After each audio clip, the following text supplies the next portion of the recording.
Olá, gente. Vamos retomar aqui então, não é? Foi uma aula densa, embora de 20 minutos. Eu precisei fazer uma pausa. E vamos retomar sobre as 4 medidas despenalizadoras do Juizado Especial Criminal.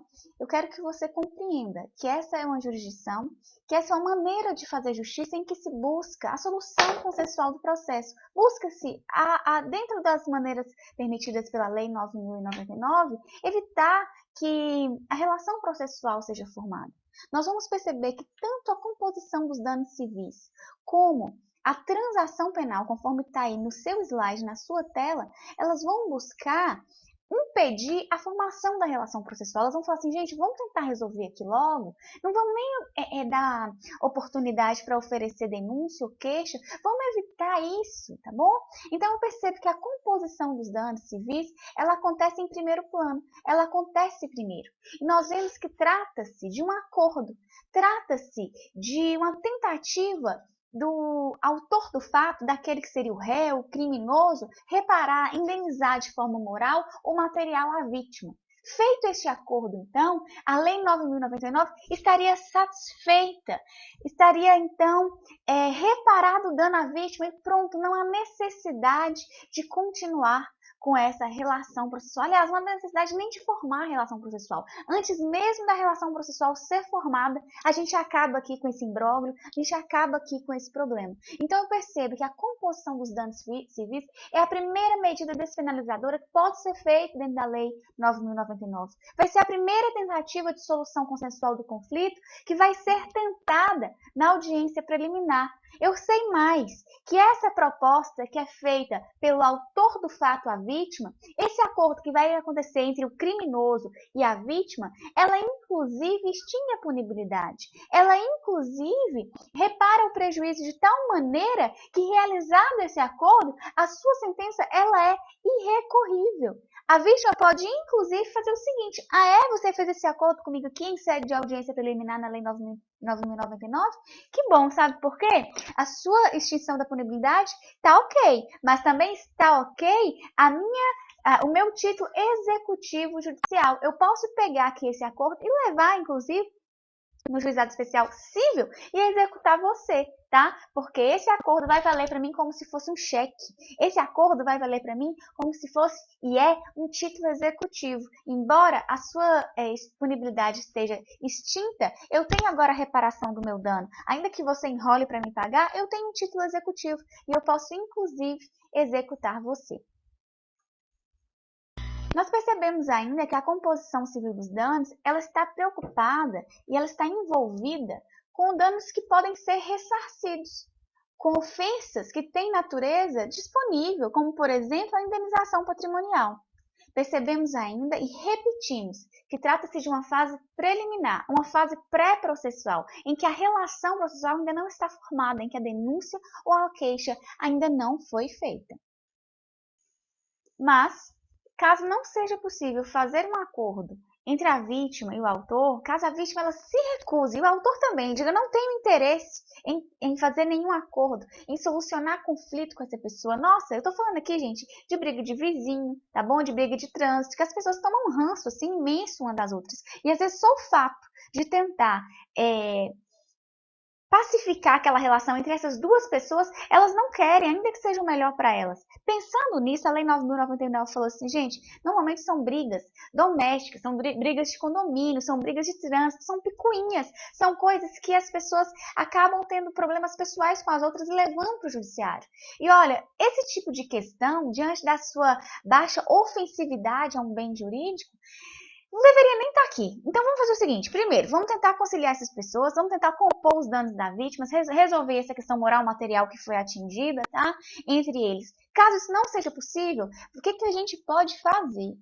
Tá, já sei. Vamos inventar um instituto que chama transação penal. Vamos falar com o Ministério Público, que é o órgão acusador.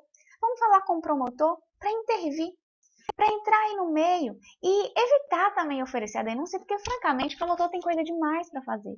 Ele tem muita coisa mais importante para se preocupar do que com essas picuinhas entre vizinhos ou, por exemplo, brigas de trânsito de menor ofensividade, tá? Então eu falo aí, ó, tá aí no seu slide, vou grifar para você de laranja, sobre a transação penal.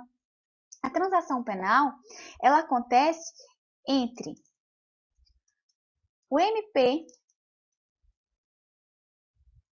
e o autor do fato, tá bom? Nós temos que verificar aqui que a transação penal ela também é feita antes da denúncia. Ela é uma proposta feita pelo acusador, pelo promotor de justiça contra o suposto autor do fato. Nós vamos verificar que o MP, que é um órgão acusatório, o promotor, ele vai falar assim, gente, não tem necessidade de eu fazer questão de oferecer denúncia contra essa pessoa. Isso tem baixa ofensividade, isso nem lesa direito ao bem jurídico. Olha, não tem necessidade nem de eu ofertar uma denúncia visando a prisão privativa de liberdade dessa pessoa, uma pena privativa de liberdade dessa pessoa, porque é uma pena muito agressiva. Eu percebo aqui que é muito melhor eu fazer um acordo com essa pessoa, eu oferecer que essa pessoa aceite uma pena restritiva de direito, que ela cumpra antecipadamente uma pena restritiva de direito, como, por exemplo, doar cestas básicas para um asilo, como varrer creches públicas, como pintar o muro de algum asilo, de algum orfanato. Eu percebo aqui a possibilidade de uma prestação pecuniária em prol de alguma instituição de caridade, tá? Eu percebo, então, que o Ministério Público ele vai evitar oferecer uma denúncia, ele vai evitar uma persecução penal que não tem grande valor, afinal de contas eu estou falando de infrações de menor potencial ofensivo, tá? Mas perceba, não é toda pessoa que vai conseguir essa graça do Ministério Público. Não é toda pessoa que vai ser bem vista assim pelo promotor. O promotor ele não vai ficar ofertando pena restritiva de direito para qualquer um, não. É só para quem merece. Tá?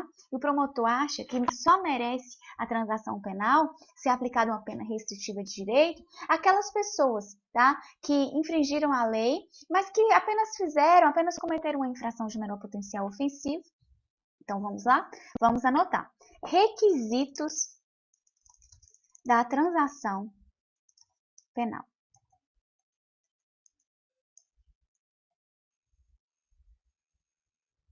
É necessário que seja uma infração de menor potencial ofensivo. É necessário também que não seja caso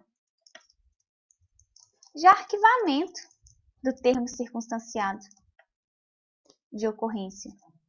É necessário também que o autor não tenha sido condenado por sentença definitiva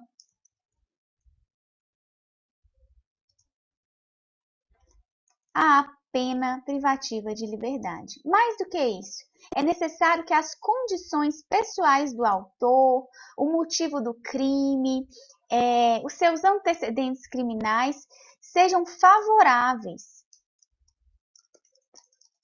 ao autor do fato. E além disso, tá? A transação penal não é para ficar sendo dada todo dia. Ela é um presente muito especial. Não é para qualquer pessoa e nem é para ser dada todo dia. O Ministério Público ele exige que seja uma infração de menor potencial ofensivo. Que não seja caso de arquivamento do TCO, porque se for não precisa transacionar. Basta arquivar o TCO. É necessário também que o autor não tenha sido condenado por sentença definitiva a uma pena privativa de liberdade. E mais, é necessário ainda que o autor não tenha recebido essa benesse, esse benefício, esse grande presente que é a transação penal nos últimos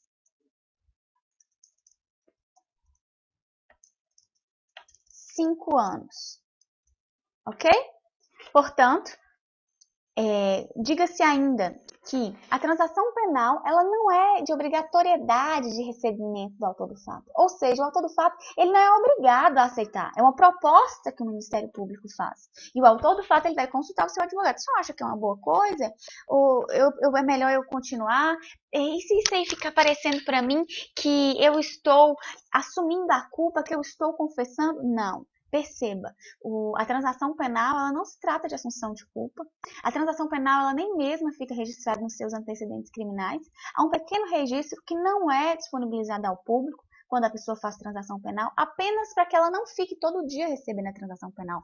Há um registro que não é divulgado apenas para que esse autor do fato não receba a transação penal nos próximos 5 anos. No entanto, quando eu recebo a transação penal, quando eu aceito esse acordo por parte do Ministério Público, eu não estou assumindo nenhuma dívida, eu não estou assumindo nenhuma culpa, eu não estou falando que eu fiz alguma coisa errada. Eu apenas estou aceitando uma oferta feita pelo Ministério Público e evitando que a relação processual ela seja formada, porque a transação penal ela ocorre antes mesmo da denúncia. Tá? Então, não se trata de confessar culpa, de confessar a autoria de algum crime. Tá? Cumprindo o acordo, o autor do fato, então, ele tem a extinção da sua punibilidade aceita. Ele tem, então, a consagração da extinção da sua punibilidade. Mas perceba que a súmula vinculante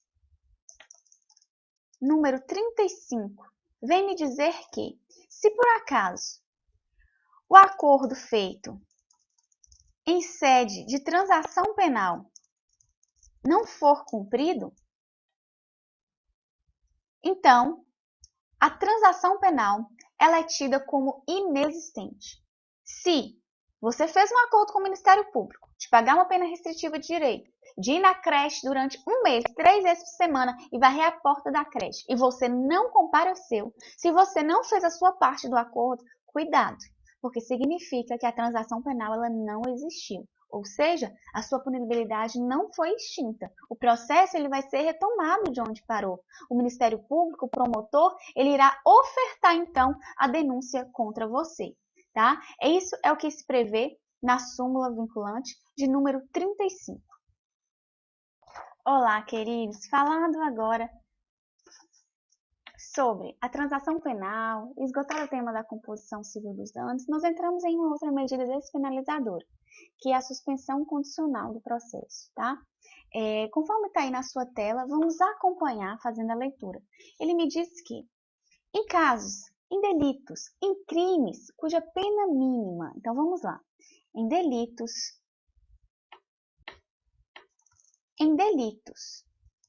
cuja pena mínima seja igual ou menor do que 1 ano, estou falando então de um crime cuja pena mínima seja igual ou menor a 1 ano. Quando o Ministério Público, quando o promotor ele for oferecer a denúncia, ele poderá apresentar também a proposta de suspensão do processo por 2 a 4 anos. Durante este período de prova, o acusado ele passará por uma série de condições. Então, nós verificaremos ao final se ele conseguiu cumprir todas as suas condições para que seja extinta a sua punibilidade. Bem, queridos, o que eu quero que vocês entendam a respeito da suspensão condicional do processo são as pegadinhas que caem em prova. Primeiro, quero que você compreenda. Ele é feito depois da denúncia, tá bom? Diferente da transação penal e da suspensão condicional do processo, nós temos aqui uma última medida depois da denúncia ou ao oferecer a denúncia, o promotor ele vai também verificar se o acusado, se o denunciado, ele cumpre alguns requisitos, tá? E se ele cumprir alguns requisitos, se ele for uma pessoa que cumpre aquelas determinações previstas no Código Penal, o Ministério Público vai ofertar para ele essa benesse. Esse grande presente também é a suspensão condicional do processo. O que eu quero que vocês compreendam é a pegadinha, porque quando eu falei com vocês sobre infração de menor potencial ofensivo, eu disse que é crime ou contravenção penal cuja pena máxima não é superior a 2 anos. Então vamos lá. Infração de menor potencial ofensivo é igual a crime ou contravenção penal cuja pena máxima não seja superior a 2 anos.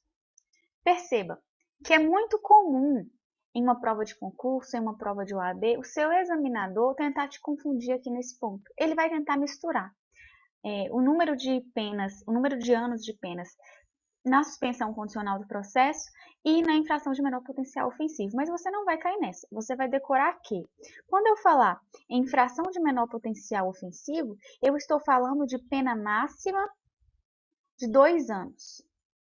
Agora, quando eu estou falando de suspensão condicional do processo, é totalmente diferente. Eu estou ligada na pena mínima, não estou nem aí para a pena máxima. Quando eu quero definir se um sujeito, se uma pessoa, ela pode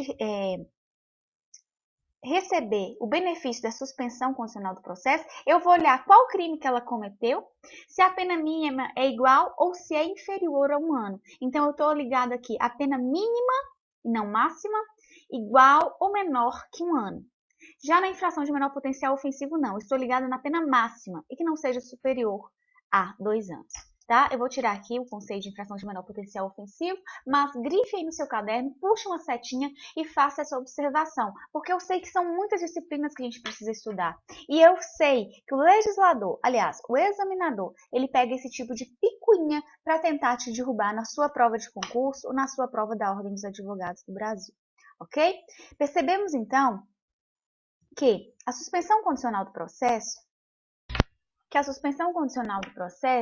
ela exige a pena mínima igual ou inferior a 1 ano, e mais do que isso, ele vai me exigir também que eu esteja preenchendo, ou melhor, que o autor do fato esteja preenchendo o artigo 77 do Código Penal, que diz assim, que é necessário, tá, que não seja reincidente em crime doloso, é necessário verificar que as circunstâncias pessoais são favoráveis para esse criminoso e que não seja cabível pena privativa de liberdade, a substituição da pena privativa de liberdade por pena restritiva do direito. Então, eu tenho aí pelo menos 4 requisitos para a suspensão condicional do processo, tá bom? É que a pena mínima seja igual ou inferior a 1 ano e as demais sugestões, as demais exigências feitas no artigo 77 do Código Penal.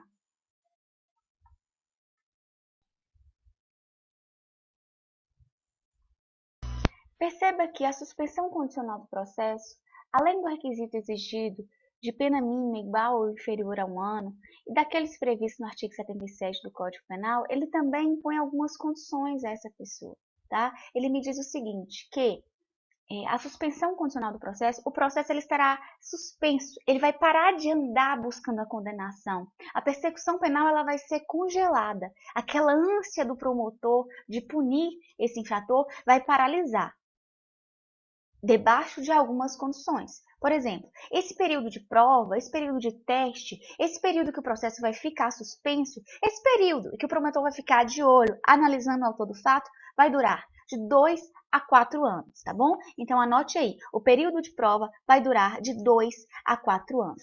Além disso, nós vamos verificar que é necessária a reparação do dano à vítima. Então, o promotor vai ficar observando o autor do fato de 2 a 4 anos para ver se ele está se comportando bem. Vai ver também se houve reparação do dano à vítima, salvo impossibilidade de fazê-lo, que foi comprovada. Além disso, ele vai ficar proibido, tá? O autor do fato ele é proibido de sair da comarca que ele mora sem pedir autorização ao juiz. Vemos também que a lei exige que essa pessoa seja proibida, ou pode ser proibida, de frequentar determinados lugares. Bem, gente, nós temos que ver o seguinte, com a suspensão condicional do processo e sendo declarado posteriormente a extinção da punibilidade do acusado, que evita-se o risco por parte do réu de ser condenado penalmente por uma sentença definitiva. Nós vamos ver que este é também um grande presente do promotor, do Ministério Público, porque o réu ele vai ficar de 2 a 4 anos sendo observado. O promotor vai ficar analisando se ele é uma boa pessoa, vai ficar analisando se ele tentou reparar o dano à vítima, se ele foi uma pessoa justa, se ele não é uma pessoa dada a frequentar lugares cheios de confusão, se isso foi proibido para ele. E se ele obedeceu, se ele é obediente, se ele é uma pessoa que está seguindo à risca aquilo que foi estabelecido, como, por exemplo, não se ausentar da comarca sem autorização do juiz. Isso evita, portanto, como foi dito, não é, a condenação a uma sentença penal, que é muito triste, evita a consequência que é lançar o nome dessa pessoa no rol dos culpados, e evita também a caracterização da reincidência, se por acaso ele se envolver com outro problema no futuro, e até mesmo deixa de manchar os antecedentes criminais dessa pessoa. Portanto, são de extrema importância a gente perceber o que é a condição, as medidas despenalizadoras previstas na Lei 9.099, a composição civil dos danos, a transação penal e a suspensão condicional do processo. Tá? Nós encerramos aqui esse segundo bloco e voltaremos em breve.